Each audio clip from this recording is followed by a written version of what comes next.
Cyambere nuko natunze urugo rw'iwacu mfite imyaka 7 ndi umwana mutoya cyane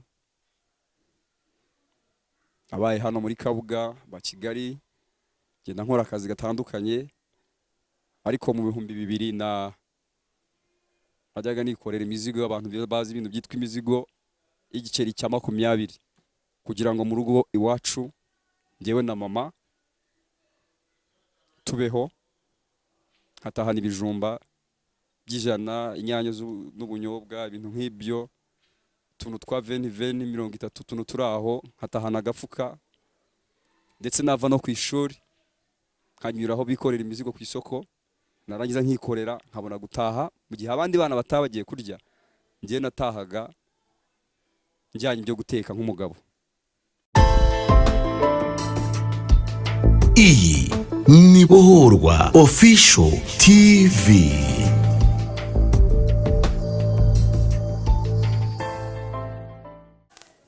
Turabasuje bene data na bashiki bacu bari hirya no hino ku isi mudukurikira kuri channel Bohorwa Official TV.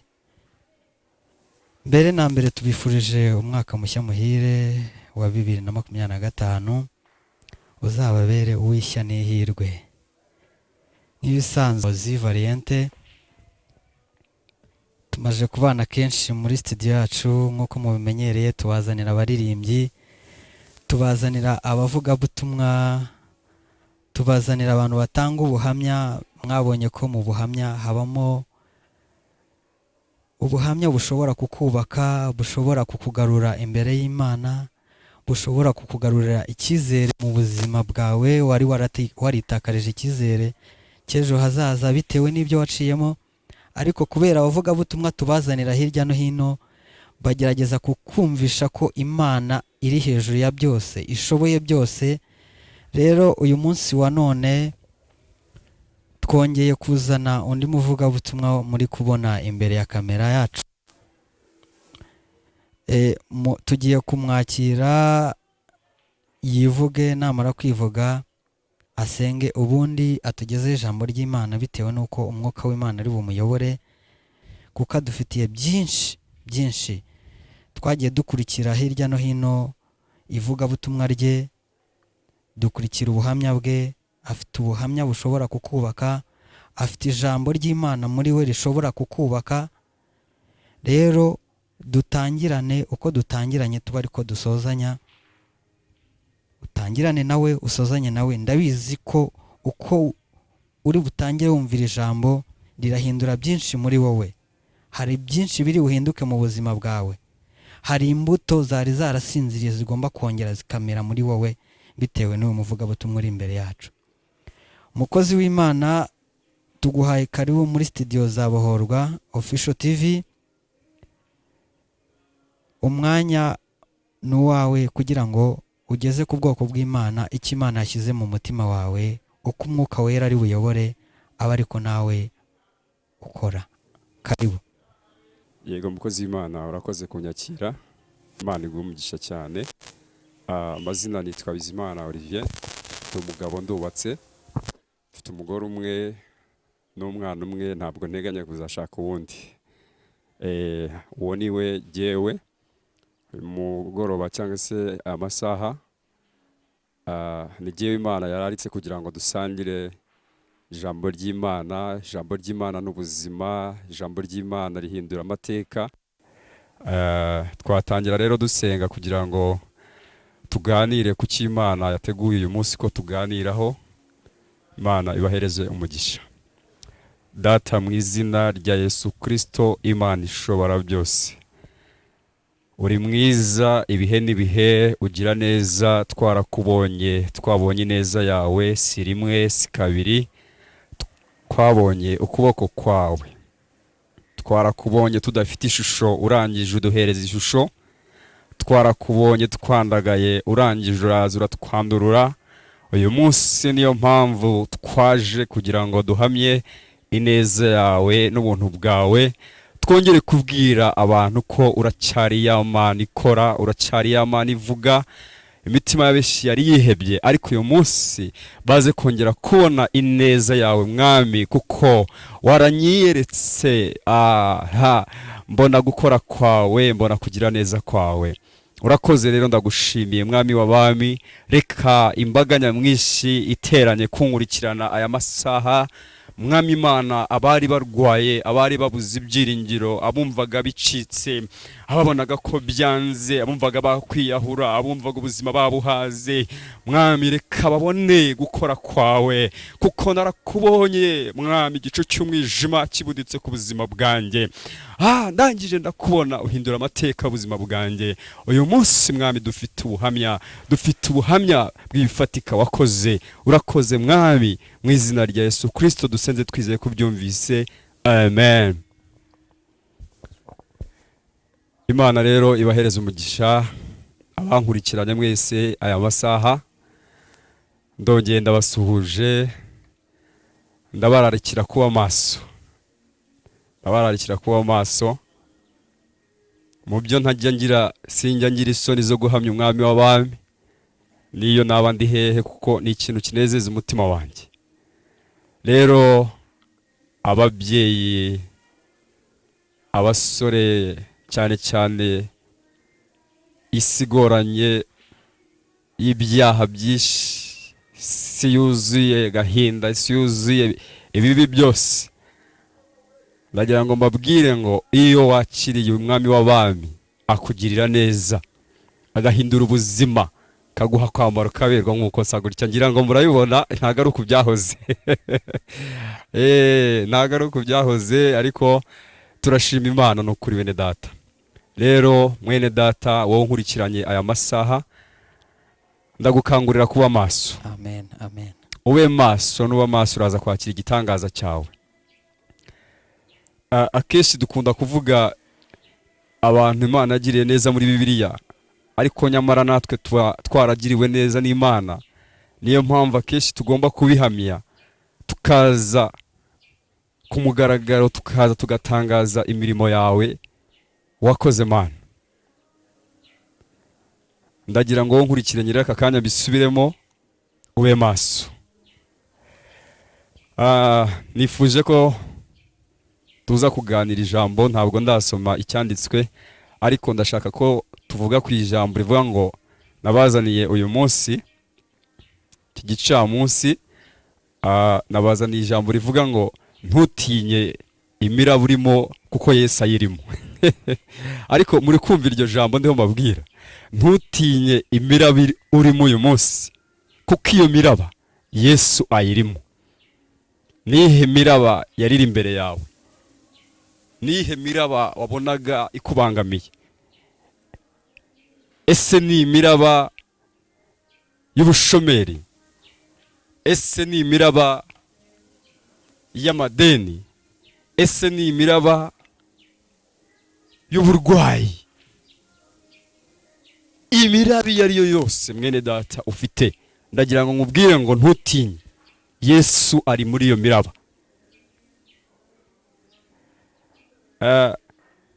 Igihe kimwe abigishwa bari mu bwato bagira ubwoba cyane, kuko babonye umuraba, kuko babona byakomeye mu nyanja, ubwato bushaka kurengerwa. Yesu arangije ngo yari yiryamiye. Uzi ko hari igihe ajya yiryamira, ariko no kwisinziriza, kuko Yesu ntago asinziriye twashira. Rero ndagira ngo nkubwire uko Yesu yasanze bari abigishwa mu bwato. Arangije arabyuka, arangije arababwira ati muzi n'ikindi, yemwe mwabafite kwizera gukemwe. Yisinzirije kugira ngo arebe uburyo bitwara. Hari igihe Yesu yisinziriza mu kibazo cyawe, hari igihe yisinziriza ukagira ngo yapfuye, ukagira ngo ntahari, ukaramubwira ngo ese Yesu ntabwo bireba. Ariko ukuri bene data yanjye, Yesu arabireba. Ndavuze ngo Yesu arabireba ibyawe. Subiramo ngo Yesu arabireba ibyanjye. Iyo ndwara ya kansa, iyo ndwara ya diabete, iyo ndwara igukomereye, ayo masitoke yishe abantu mu bitandukanye bikomeye, ariko witinya umuraba w'inyanja. Uko waba ungana kose ntabwo nitaye ku buremere bw'umuraba, ariko uwo muraba Yesu awurimo.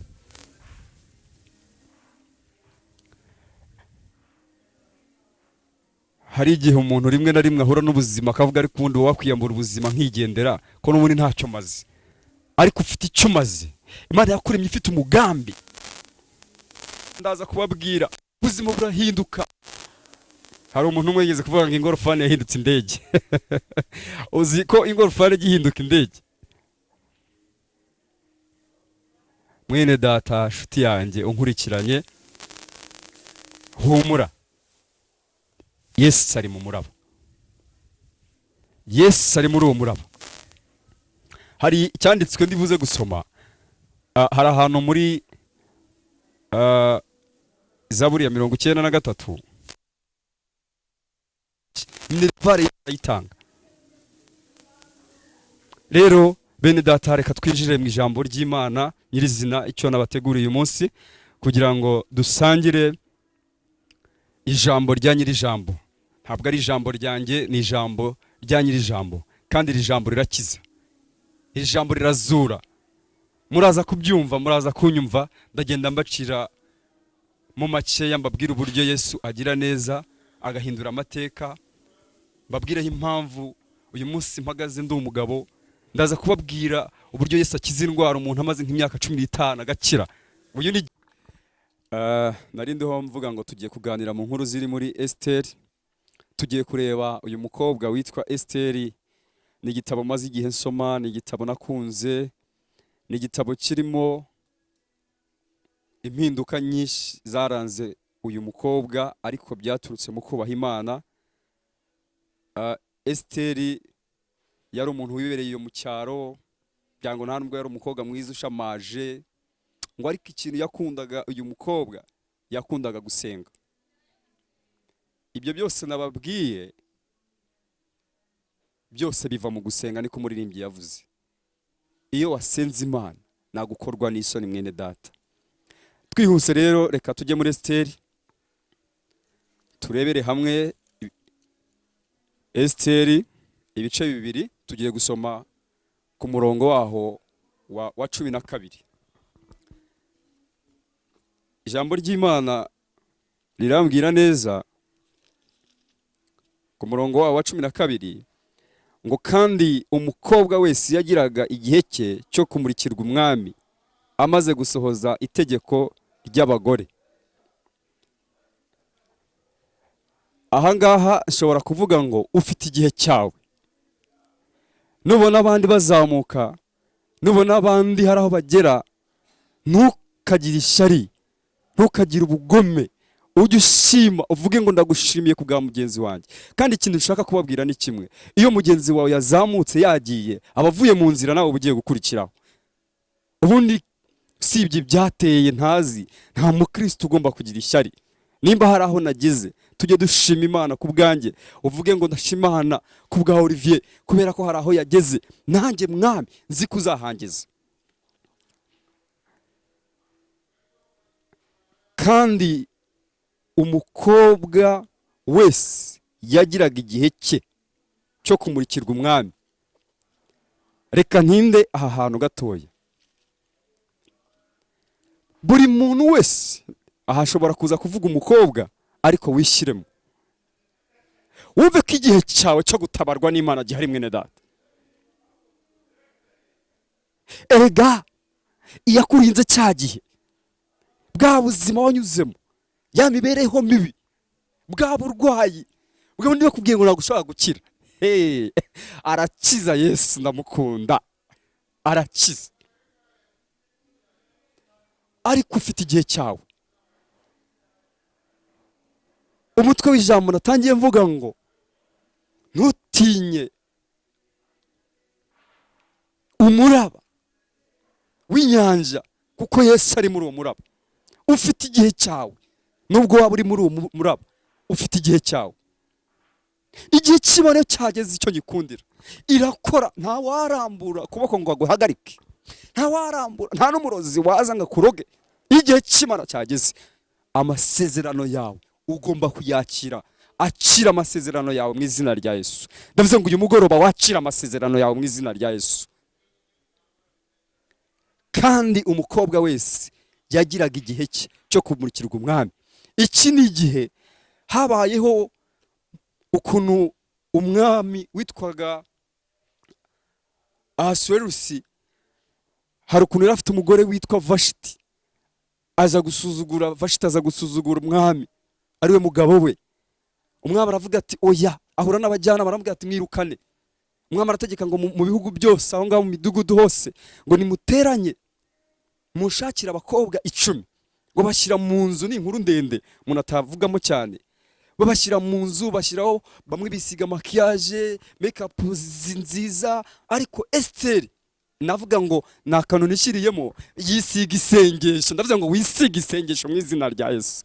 Ni wisiga isengesho uraza kuruta abakobwa. Hari igihe tujya tubona ba Miss Rwanda, ukabona n'abakobwa beza bafite mu nda zero, bameze neza, ariko Esteri wenda ndatekereza uburyo yambaraga ya majipo yo mu byaro, imyenda imeze ukuntu, kuko ntabwo yashingaga, nta nubwo yabyinaga, ariko yari yishingikirije umwami w'abami, amurambaho, arasenga, aririnda, arihangana. Nujya uhura n'ikigeragezo, nujya uhura n'intambara, ujye wihangana mwene data. Nshuti yanjye ndagusabye ngo wihangane. Imana ntabwo igibeshya, ibyo yakubwiye ndabizi ko izabikora. Ufite igihe cyawe, ntutinye umuraba w'inyanja, ntutinye iyo shuheri. Esteri yari afite ishuheri nyinshi.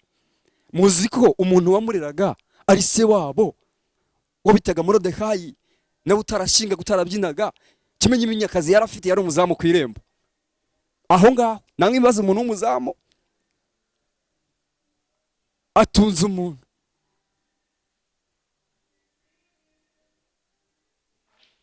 Ndetse naho byageze uburyo Esteri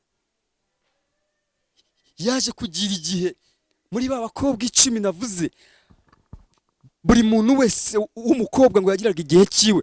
Noneho ngo buri mukobwa wese yagendaga ashirwa umwami. Abakobwa bose bamaze kunyuraho, ariko ngo Esteri ahageze. Vuga ngo Esteri ahageze. Esteri ahageze. Shyiraho izina ryawe aho ngaho kuri Esteri.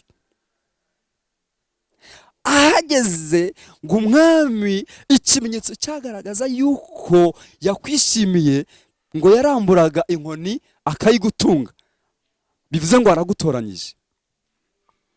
Wari uzi ko iri joro, aya masaha watoranywa n'umwami? Wari uzi ko aho ngaho wicaye, wari uzi ko aho ngaho usuzuguritse, wari uzi ko aho ngaho nta jambo ufite, wari uzi ko aho ngaho Uwiteka ajya guha ijambo, wari uzi ko aho ngaho udafite umuntu ugukunda, Uwiteka yahuza n'abantu bagukunda? Wikwiheba, wikwiyahura, wikwiyanga, wikumva byacitse.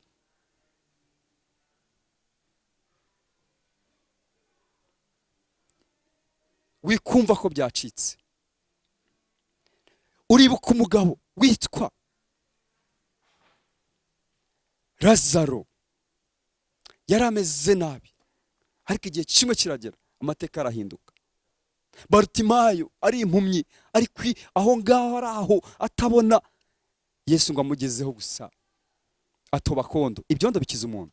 Izo ni imbaraga z'umwami Yesu.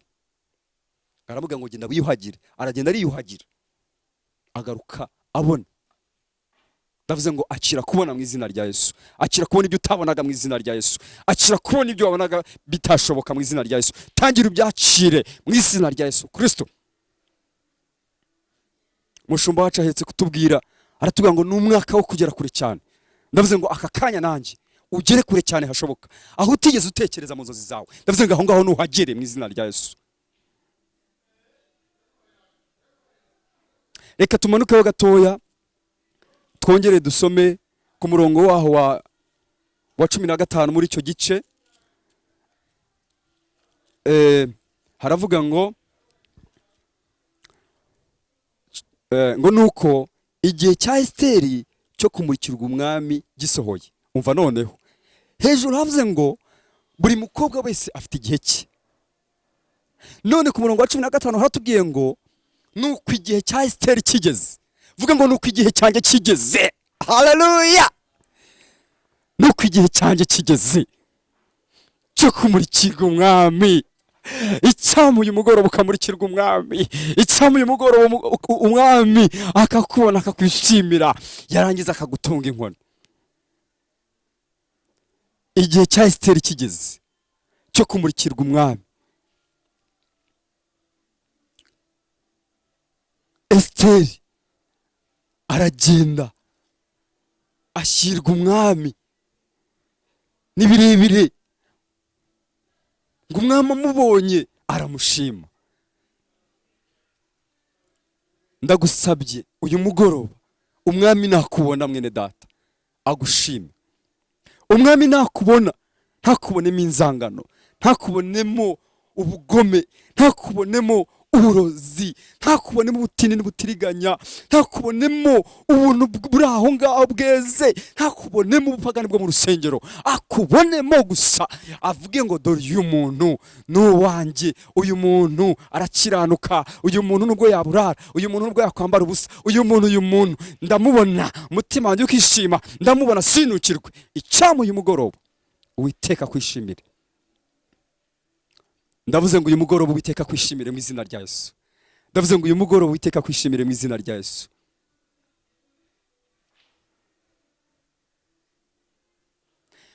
Reka dusome rya jambo navugaga naciyemo gakeya riri muri Zaburi ya 93. Inkuru za Esiteri zo ni ndende, umuntu ntabwo yazirangiza, ariko reka dusome na rino jambo. Zaburi ya 93 ku murongo waho wa kabiri. 93 reka tubanze ku murongo wenda wa gatatu. Ngo Uwiteka inzuzi ziteye hejuru, inzuzi ziteye hejuru amajwi yazo, inzuzi ziteye hejuru guhorera kwazo, amajwi y'amazi menshi umuraba w'inyanja. Uwiteka uri hejuru abirusha imbaraga. Haleluya! Ndongeye ndakubwira ngo witinya umuraba w'inyanja, Yesu awurimo. Aha turasomye ngo inzuzi ziteye hejuru.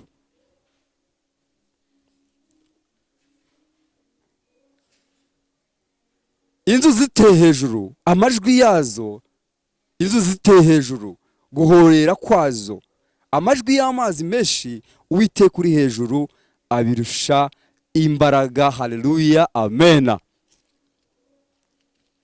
Nizihe nzuzi zawe zateye hejuru? Nayahe mazi menshi yahoreye ku buzima bwawe? Niki kibazo ubona Yesu atakugirira neza ngo akigukuremo? Ni iryo deni rya banki? Ni iyo ndwara yibasiye umuryango wawe? Nubwo bukene bwinshi? Ni izo ndwara zikomeye? Izo zose Yesu arazikiza. Witinya amazi yabaye menshi ku buzima bwawe, witinya umuraba w'inyanja ku buzima bwawe, witinya ibintu byose ubona byaguteye ubwoba. Humura,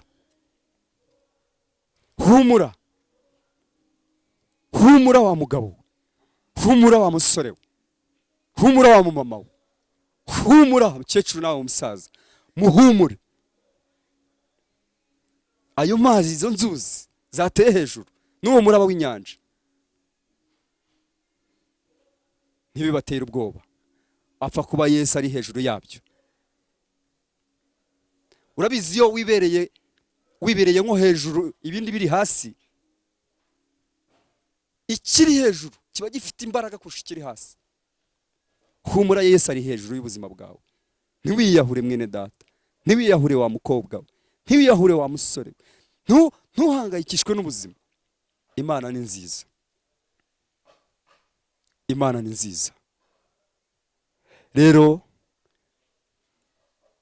icyo nababwira cyo gatoya, wenda reka mbabwire nko ku buhamya bwanjye. Jyewe uko mumbona aha ngaha murandeba wenda mukabona ndatangaje birarenze, ariko si uko byahoze. Yesu ni mwiza. Njya mvuga ngo nta soni bijya bintera kuvuga uyu mwami w'abami, nta soni bijya bintera kuvuga aho Yesu yankuye. Uko mumbona aha ngaha njyewe, icya mbere ni uko natunze urugo rw'iwacu mfite imyaka 7, ndi umwana mutoya cyane, abaye hano muri Kabuga ba Kigali, ngenda nkora akazi gatandukanye, ariko mu 2000 najyaga nikorera imizigo y'abantu bazi ibintu byitwa imizigo y'igiceri cya 20, kugira ngo mu rugo iwacu njyewe na mama tubeho, nkatahana ibijumba by'ijana, inyanya n'ubunyobwa, ibintu nk'ibyo, tuntu twa 20 tuntu turi aho, nkatahana agafuka, ndetse nava no ku ishuri nkanyura aho bikorera imizigo ku isoko, narangiza nkikorera nkabona gutaha. Mu gihe abandi bana batabagiye kurya, njye natahaga njyanye ibyo guteka nk'umugabo. Natunze urugo ndi umwana mutoya, murayumva iyo myaka ntago ari ibintu byoroshye kuvuga ngo abatunze urugo ufite imyaka 7, ariko Yesu yarahabaye, twagiye tumubona mu buzima bwacu. Njyewe nakoze akazi ko mu rugo imyaka 5, Kigali yose ndayizi. Hari aho natangiye bampemba 5, hari aho banyungije ngo bampaye 2, hari aho nakoreraga 3, hari aho nakoreraga 5 nkoza n'imodoka. Bakozi bo mu rugo munkurikiranye, mukora akazi neza, bahaye message, mukora akazi neza, mwubahe basobuja banyokobuja, mwitware nk'abana nko kuba abakozi.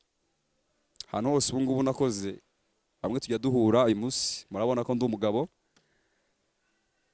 ariko iyo bambonye barambwira ngo warakoze kwitwara neza kandi wabanye natwe neza. Ibyo byose Imana yagiye iturinda, ibana natwe. Nza kugura igare, nza gutwara amazi mu 2005, voma amazi ataraza mu ngo nk'ukuntu dufite amazi uyu munsi wa none. Ariko ibyo byose Yesu yagiye abana natwe, tukabona icyo kurya mu rugo rwa iwacu kwa mama. Nyuma nzagura n'ikigeragezo, ndwara imyaka 15, ndwara ukuguru, barambwira ngo kanseri ishobora kuzazamo, ariko nkajya mbwira Imana, nkabwira ngo Mana, nirukanye umwuka wa kanseri, uzankize.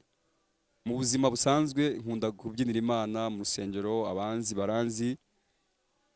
Iyo ntabyina rwose mba numva umutima wanjye ubabaye cyane, kuko banibuka ibintu Yesu yakoze mu buzima bwanjye, nkamushimira. Ni byinshi rero, ni urugendo rero umuntu yanyuzemo, ariko ndashima Kristo wampaye agakiza. Nari narapfumuye ugutwi, aha ngaha mu ndeba mwebwe, Yesu akura kure. Murandeba gutya, Yesu akura kure, agira neza. Uyu mugabo ndamukunda, iyo muvuze numva ikiniga cyamfashe. Twari dufite Madrid, ariko uyu munsi wa none murabona ko meze neza, ndi umugabo. Sindi mwiza, ni ukubera Yesu, nta bundi bwiza bundi, ni ukubera Yesu, niwe wabikoze. Rero mu by'ukuri icyo nababwira, hari umuririmbyi yavuze ngo niba unkundira Imana, ndagusabye wowe nkurikiranye aya masaha, uyu mugoroba, iki gicamunsi, niba unkundira Imana. Hanyuma icyo nakongeraho, iyo ndwara ndavuze ngo nikire mu izina rya Yesu wari urwaye. Uko kwigunga no kwiheba byose birashirira muri Yesu. N'urugendo rurerure ntago nabijyamo, ariko mu by'ukuri twagiye tubona Imana. Imana yankoreye ubukwe bwiza nihuse, bwiza cyane. Nakoze ubukwe bwiza cyane, ajyaga numva mbona abantu bagendera mu mamodoka meza yandagezweho muzi ngo y'amavewiti, ariko nayigenzemo atari uko papa yayinyishyuriye, atari uko runaka yabikoze, ahubwo nabonye ukuboko kw'Imana. Hari ijambo rimaze iminsi rimfasha, hano naryumvise ngo iyo ukuboko kwiza kw'Imana kukuriho ibintu byose birakunda bikemera. Rero mugire ukuboko kwiza kw'Imana, nicyo mbifurije. Ibintu byose bizikora, muzabibona. Nakoze ubukwe bwiza, Imana ingirira neza, atari ko nkiranuka kurusha abandi. Imana impa kubyara bidatinze, mfite umwana mwiza, umukobwa, mfite umugore mwiza. Mbese ibyo byose urabireba ukabona Imana yahinduye ishusho. Imana iguhindurira ishusho mu buzima bwawe, abagutaye bakugarukire, abumvaga ntacyo umaze bavuge ngo noneho ntabwo twari tuzi uwo uri we. Nicyo nabifuriza. Rero Yesu abahereza umugisha, murakoze cyane. Yesu abahereza umugisha. Nabakunze, mwafashe igihe cyanyu cyo kunkurikirana, kandi Uwiteka Imana, njya nkunda kuvuga ijambo riri muri Zaburi ya 96:17 avuga ngo Uwiteka akwereka ikimenyetso cy'ibyiza. Ndavuze ngo uyu mugoroba Uwiteka akwereka ikimenyetso cy'ibyiza. Ndavuze ngo mu kazi kawe Uwiteka Imana akwereka ikimenyetso cy'ibyiza. Ndavuze ngo wowe utarabyara Uwiteka Imana guhereza urubyaro mu izina rya Yesu Kristo. Ndavuze ngo ibyo ukora byose ikimenyetso cy'ibyiza kikurange. Rero murakoze kuba mwateze amatwi mukankurikirana. Yesu abaha umugisha. Hanyuma reka dusoze, tuzasubira ndabizi neza, kandi ndashaka kumva ubuhamya bw'iby'Imana yakoze mu buzima bwanyu, kandi ndayizeye n'Imana ishobora byose. Uyu munsi ndi umugabo wo kubihamya, simbabeshya, ni ukuri ntago mbabeshya. Uyu mwami ni mwiza. Reka dusenge rero dusoza. Yesu abahereza umugisha. Data mu izina rya Yesu Kristo, Imana ishobora byose, se umwami wacu Yesu Kristo, ndagushimiye kubw'ijambo ryawe unyujijemo aka kanya. Ngewe nakubereye igikoresho, wowe urankoresha papa. Mu izina rya Yesu Kristo rero ushimwe, uhabwe icyubahiro. Aka kanya nk'aka ngaka mwami, wemeye ko Data Nyiringabo Mana mvugira kuri ndangururamajwi kugira ngo mbwire ubwoko bwawe kugira neza kwawe mwami. Ndasenze mu izina rya Yesu Kristo ngo uwari urwaye umugire neza, wari wihebye wumvaga byamucanze, minervale zabuze, Mana ndasenze kugira ngo buri muntu wese umwereke ikimenyetso cy'ibyiza. Uwiteka Nyiringabo Imana rero ndasoje mwami Imana, usozanye nanjye kandi ungirire neza. Ubwo nzagaruka mwami Imana Data Nyiringabo, nzaze mwami Imana numva ubuhamya buzima, numva abo wakijije indwara, numva mwami abakora imirimo n'ibitangaza. Urakoze mwami, abatarakizwa ubahereza agakiza mu izina rya Yesu, abari mu bubata bw'umwanzi ubagirire neza. Urakoze Uwiteka Nyiringabo Imana, mu izina rya Yesu Kristo dusenze twizeye ko byumvise. Amen, amen, amen. Murabeho kandi ndabakunda. Imana ibahereze umugisha. Amen.